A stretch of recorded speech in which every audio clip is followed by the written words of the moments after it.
नमस्कार दोस्तों, आज मैं लेकर आई हूँ मुंशी प्रेमचंद द्वारा लिखी गई कहानी नशा। ईश्वरी एक बड़े जमींदार का लड़का था और मैं एक गरीब क्लर्क था, जिसके पास मेहनत मजदूरी के सिवा और कोई जायदाद नहीं थी। हम दोनों में परस्पर बहसें होती रहती थीं। मैं जमींदार की बुराई करता, उन्हें हिंसक पशु और खून चूसने वाली जोंक और वृक्षों की चोटी पर फूलने वाला बंझा कहता। वह जमींदारों का पक्ष लेता, लेकिन स्वभावतः उसका पहलू कुछ कमज़ोर होता था, क्योंकि उसके पास जमींदारों के अनुकूल कोई दलील न थी। यह कहना कि सभी मनुष्य बराबर नहीं होते, छोटे बड़े हमेशा होते रहते हैं और होते रहेंगे, लचर दलील थी। किसी मानुषी या नैतिक नियम से इस व्यवस्था का औचित्य सिद्ध करना कठिन था। मैं इस वाद विवाद की गर्मी में अक्सर तेज हो जाता है और लगने वाली बातें कह जाता, लेकिन ईश्वरी हार कर भी मुस्कुराता रहता था। मैंने उसे कभी गर्म होते नहीं देखा। शायद इसका कारण यह था कि वह अपने पक्ष की कमजोरी समझता था। नौकरों से वह सीधे मुंह बात न करता था। अमीरों में जो एक बेदर्दी और उदंडता होती है, उसका उसे भी प्रचुर भाग मिला था। नौकरों ने बिस्तर लगाने में जरा भी देर की, दूध जरूरत से ज़्यादा गर्म या ठंडा हुआ, साइकिल अच्छी तरह साफ नहीं हुई तो वह आपे से बाहर हो जाता। सुस्ती या बदतमीजी उसे जरा भी बर्दाश्त न थी, लेकिन दोस्तों से विशेषकर मुझसे उसका व्यवहार सौहार्द और नम्रता से भरा होता था। शायद उसकी जगह मैं होता तो मुझमें भी वही कठोरताएं पैदा हो जाती जो उसमें थी, क्योंकि मेरा लोक प्रेम सिद्धांतों पर नहीं, निजी दशाओं पर टिका हुआ था। लेकिन वह मेरी जगह होकर भी शायद अमीर ही रहता, क्योंकि वह प्रकृति से ही विलासी और ऐश्वर्य प्रिय था। इस बार की दशहरे की छुट्टियों में मैंने निश्चय किया कि घर नहीं जाऊंगा। मेरे पास किराए के लिए रुपए नहीं थे और न मैं घर वालों को तकलीफ देना चाहता था। मैं जानता हूँ वे मुझे जो कुछ देते हैं वह उनकी हैसियत से बहुत ज़्यादा है। इसके साथ ही परीक्षा का ख्याल था। अभी बहुत कुछ पढ़ना बाकी था और घर जाकर कौन पढ़ता है। बोर्डिंग हाउस में भूत की तरह अकेले पड़े रहने को भी जी नहीं चाहता था। लेकिन जब ईश्वरी ने मुझे अपने घर चलने का न्योता दिया तो मैं बिना आग्रह के राजी हो गया। ईश्वरी के साथ परीक्षा की तैयारी खूब हो जाएगी। वह अमीर होकर भी मेहनती और ज़हीन है। उसने इसके साथ ही कहा, लेकिन भाई एक बात का ख्याल रखना, वहाँ अगर जमींदारों की निंदा की तो मुआवला बिगड़ जाएगा और मेरे घर वालों को बुरा लगेगा। वे लोग तो आसामियों पर इसी दावे से शासन करते हैं कि ईश्वर ने आसामियों को उनकी सेवा के लिए पैदा किया है। आसामी भी यही समझता है। अगर उसे सुझाव दिया जाए कि जमींदार और आसामी में कोई मौलिक भेद नहीं है तो जमींदारों को कहीं पता न लगे। मैंने कहा, तो क्या तुम समझते हो कि मैं वहाँ जाकर कुछ और हो जाऊँगा? हाँ, मैं तो यही समझता हूँ। तो तुम गलत समझते हो। ईश्वरी ने इसका कोई जवाब नहीं दिया। कदाचित उसने इस मुआवले को मेरे विवेक पर छोड़ दिया और बहुत अच्छा किया। अगर वह अपनी बात पर अड़ता तो भी जिद पकड़ लेता। सेकंड क्लास तो क्या, मैंने कभी इंटर क्लास में भी सफ़र नहीं किया था। अब की सेकंड क्लास में सफ़र करने का सौभाग्य प्राप्त हुआ। गाड़ी तो रात को 9 बजे आती थी, लेकिन यात्रा के हर्ष में हम शाम को ही स्टेशन जा पहुँचे। कुछ देर इधर उधर सैर करने के बाद रिफ्रेशमेंट रूम में जाकर हम लोगों ने भोजन किया। मेरी वेशभूषा और रंग ढंग से पारखी खानसामों को यह पहचानने में देर न लगी कि मालिक कौन है और पिछलग्गू कौन। लेकिन न जाने मुझे उनकी गुस्ताखी बुरी लग रही थी। पैसे ईश्वर के जेब से गए। शायद मेरे पिताजी को वेतन मिलता है, उससे ज़्यादा इन खानसामों को इनाम इकराम में मिल जाता हो। एक अठन्नी तो चलते समय ईश्वरी ने ही दी थी। फिर भी मैं उन सभी से उसी तत्परता और विनय की प्रतीक्षा करता था जिससे वे ईश्वरी की सेवा कर रहे थे। ईश्वरी के हुक्मों पर सब के सब क्यों दौड़ते हैं, लेकिन मैं कोई चीज़ मांगता हूँ तो उतना उत्साह नहीं दिखाते। मुझे भोजन में कुछ स्वाद न मिला। वह भेद मेरे ध्यान में संपूर्ण रूप से अपनी ओर खींचे हुए था। गाड़ी आई, हम दोनों सवार हुए। खानसामों ने ईश्वरी को सलाम किया, मेरी ओर देखा भी नहीं। ईश्वरी ने कहा, कितने तमीज़दार हैं ये सब, एक हमारे नौकर हैं कि कोई काम करने का ढंग नहीं। मैंने खट्टे मन से कहा, इसी तरह अगर तुम अपने नौकरों को भी 8 आने रोज इनाम दिया करो तो शायद इनसे ज़्यादा तमीज़दार हो जाएं। तो क्या तुम समझते हो यह सब केवल इनाम के लालच से इतना अदब करते हैं? जी नहीं, कदापि नहीं। तमीज़ और अदब तो इनके रक्त में मिल गया है। गाड़ी चली, डाक थी, प्रयाग से चली तो प्रतापगढ़ जाकर रुकी। एक आदमी ने हमारा कमर खोला। मैं तुरंत चिल्ला उठा, दूसरा दर्जा है, सेकंड क्लास है। उस मुसाफिर ने डिब्बे के अंदर आकर मेरी ओर एक विचित्र उपेक्षा की दृष्टि से देखकर कहा, जी हाँ, सेवक भी इतना समझता है, और बीच वाले बर्थ पर बैठ गया। मुझे कितनी लज्जा आई कह नहीं सकता। भोर होते होते हम लोग मुरादाबाद पहुँचे। स्टेशन पर कई आदमी हमारा स्वागत करने के लिए खड़े थे। 2 भद्र पुरुष थे। 5 बेगारों ने हमारा लगेज उठाया। दोनों भद्र पुरुष पीछे पीछे चले। एक मुसलमान था, रियासत अली, दूसरा ब्राह्मण था, राम हरक। दोनों ने मेरी ओर अपरिचित नेत्रों से देखा, मानो कह रहे हैं, तुम कौवे होकर हंस के साथ कैसे? रियासत अली ने ईश्वरी से पूछा, यह बाबू साहब क्या आपके साथ पढ़ते हैं? ईश्वरी ने जवाब दिया, हाँ, साथ पढ़ते भी हैं और साथ रहते भी हैं। यूँ कहिए कि आपकी ही बदौलत मैं इलाहाबाद पढ़ा हूँ, नहीं तो कब का लखनऊ चला आया होता। अब कि मैं इन्हें घसीट लाया। इनके घर से कई तार आ चुके थे, लेकिन मैंने इनकारी जवाब दिलवा दिए। आखिर तार तो अर्जेंट था, जिसकी फीस 4 आने प्रति शब्द है, लेकिन यहाँ से भी उसका जवाब इनकारी ही गया। दोनों सज्जनों ने मेरी ओर चकित नेत्रों से देखा। आतंकित हो जाने की चेष्टा करते हुए जान पड़े। रियासत अली ने अर्धशंका के स्वर में कहा, लेकिन आप बड़े सादे लिबास में रहते हैं। ईश्वरी ने शंका निवारण की, महात्मा गांधी के भक्त हैं साहब, खद्दर के सिवा कुछ पहनते ही नहीं। पुराने सारे कपड़े जला डाले। यूँ कहो कि राजा हैं। 2.5 लाख सालाना की रियासत है, पर आपकी मूरत देखो तो मालूम होता है अभी अनाथालय से पकड़ कर लाए हैं। राम हरक बोले, अमीरों का ऐसा स्वभाव बहुत कम देखने में आता है, कोई भाप ही नहीं सकता। रियासत अली ने समर्थन किया, आपने महाराज चांगली को देखा होता तो दांतों उंगली दबाते। एक गाढ़े की मिजई और चमरौधे जूते पहने बाजारों में घूमा करते थे। सुनते हैं एक बार बेगार में पकड़े गए थे और उन्हीं ने 10 लाख से कॉलेज खोल दिया। मैं मन में कटा जा रहा था, पर न जाने क्या बात थी कि यह सफ़ेद झूठ उस समय मुझे हास्यास्पद न जान पड़ा। उसके प्रत्येक वाक्य के साथ मानो मैं उस कल्पित वैभव के समीपतम आता जाता था। मैं शहर सवार नहीं हूँ, हाँ, लड़कपन में कई बार लट्टू घोड़ों पर सवार हुआ हूँ। यहाँ देखा तो 2 कला रास घोड़े हमारे लिए तैयार खड़े थे। मेरी तो जान ही निकल गई। सवार हुआ, लेकिन बोटियां कांप रही थी। मैंने चेहरे पर सिकन न पड़ने दिया। घोड़े को ईश्वरी के पीछे डाल दिया। खैरियत यह हुई कि ईश्वरी ने घोड़े को तेज न किया, वरना शायद मैं हाथ पांव तुड़वा कर लौटता। संभव है ईश्वरी ने समझ लिया हो कि वह कितने पानी में है। ईश्वरी का घर क्या था, किला था।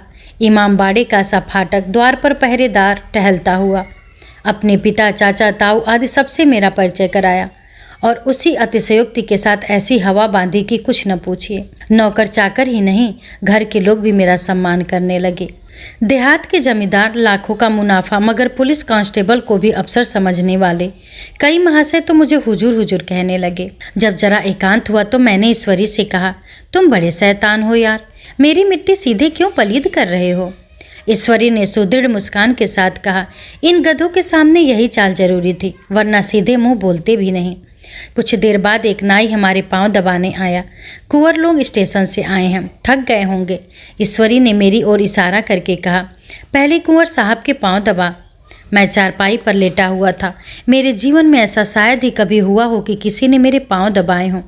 मैं इसे अमीरों के चोंचले, रईसों का गधापन और बड़े आदमियों की मुटमर्दी और जाने क्या क्या कहकर ईश्वरी का परिहास किया करता, और आज मैं पोतड़ों का रईस बनने का स्वांग भर रहा था। इतनी में 10 बज गए। पुरानी सभ्यता के लोग थे। नई रोशनी अभी केवल पहाड़ की चोटी तक पहुंच पाई थी। अंदर से भोजन का बुलावा आया।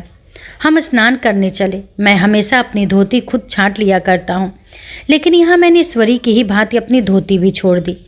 अपने हाथों अपनी धोती छांटते शर्म आ रही थी। अंदर भोजन करने चले।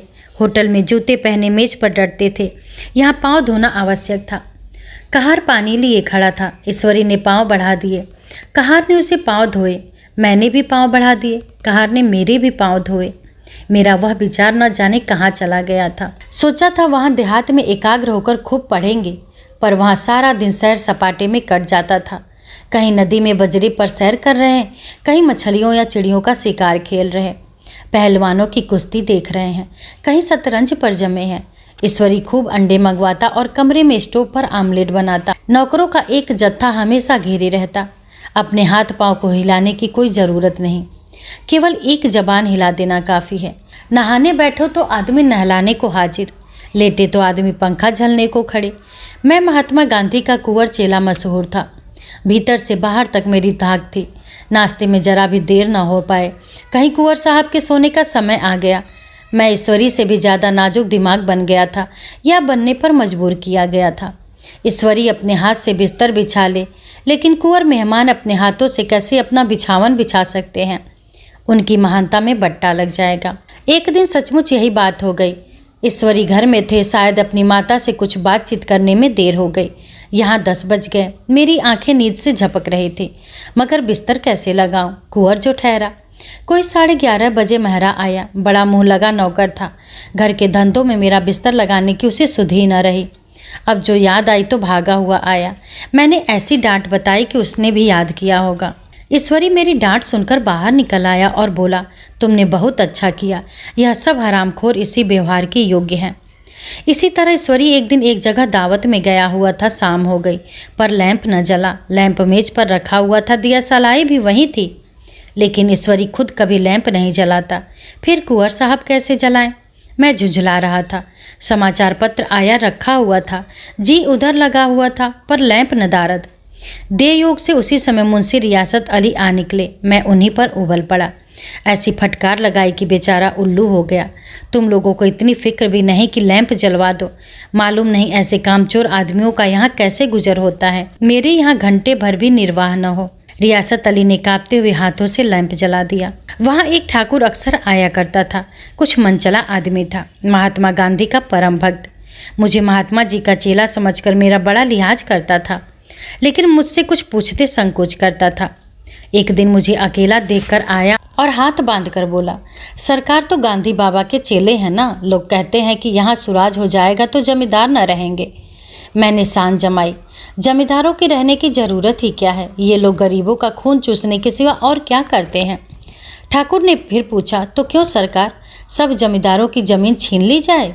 मैंने कहा, बहुत से लोग खुशी से दे देंगे, जो लोग खुशी से न देंगे उनकी जमीन छीननी ही पड़ेगी।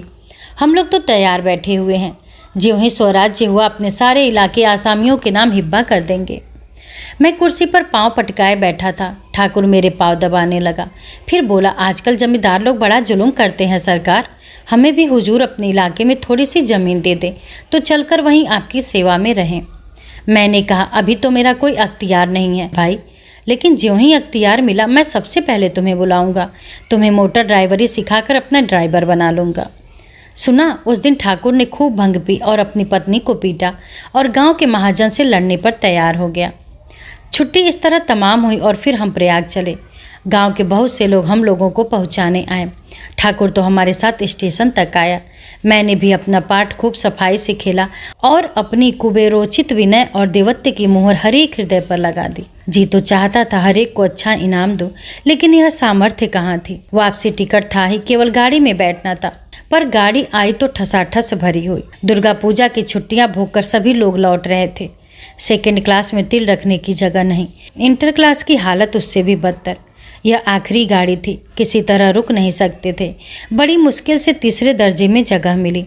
हमारे ऐश्वर्य ने वहाँ अपना रंग जमा लिया, मगर मुझे उसमें बैठना बुरा लग रहा था। आए थे आराम से लेटे लेटे, जा रहे थे सिकुड़े हुए। पहलू बदलने की जगह भी नहीं थी। कई आदमी पढ़े लिखे भी थे, आपस में अंग्रेजी राज्य की तारीफ करते जा रहे थे। एक महाशय बोले, ऐसा न्याय तो किसी राज्य में नहीं देखा। छोटे बड़े सब बराबर। राजा भी किसी पर अन्याय करे तो अदालत उसकी भी गर्दन दबा देती है।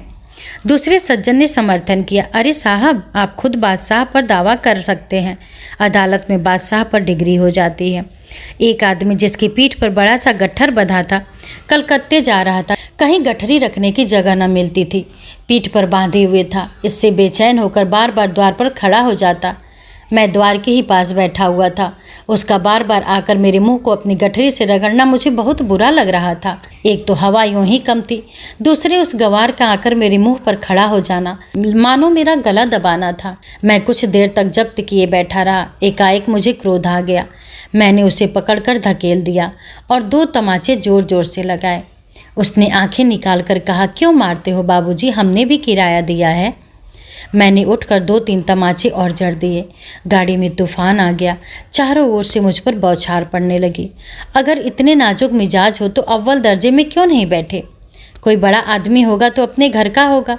मुझे इस तरह मारते तो दिखा देता। क्या कसूर किया था बेचारे ने? गाड़ी में सांस लेने की जगह नहीं। खिड़की पर जरा सांस लेने खड़ा हो गया तो उस पर इतना क्रोध। अमीर होकर क्या आदमी अपनी इंसानियत बिल्कुल खो देता है? यह भी अंग्रेजी राज है जिसका आप बखान कर रहे थे। एक ग्रामीण बोला, दफ्तरन मां घुसन तो पावत नहीं, उस पर इतना मिजाज। ईश्वरी ने कहा, वीर तुम कितने मूर्ख हो। और मेरा नशा कुछ उतरता मालूम होता था।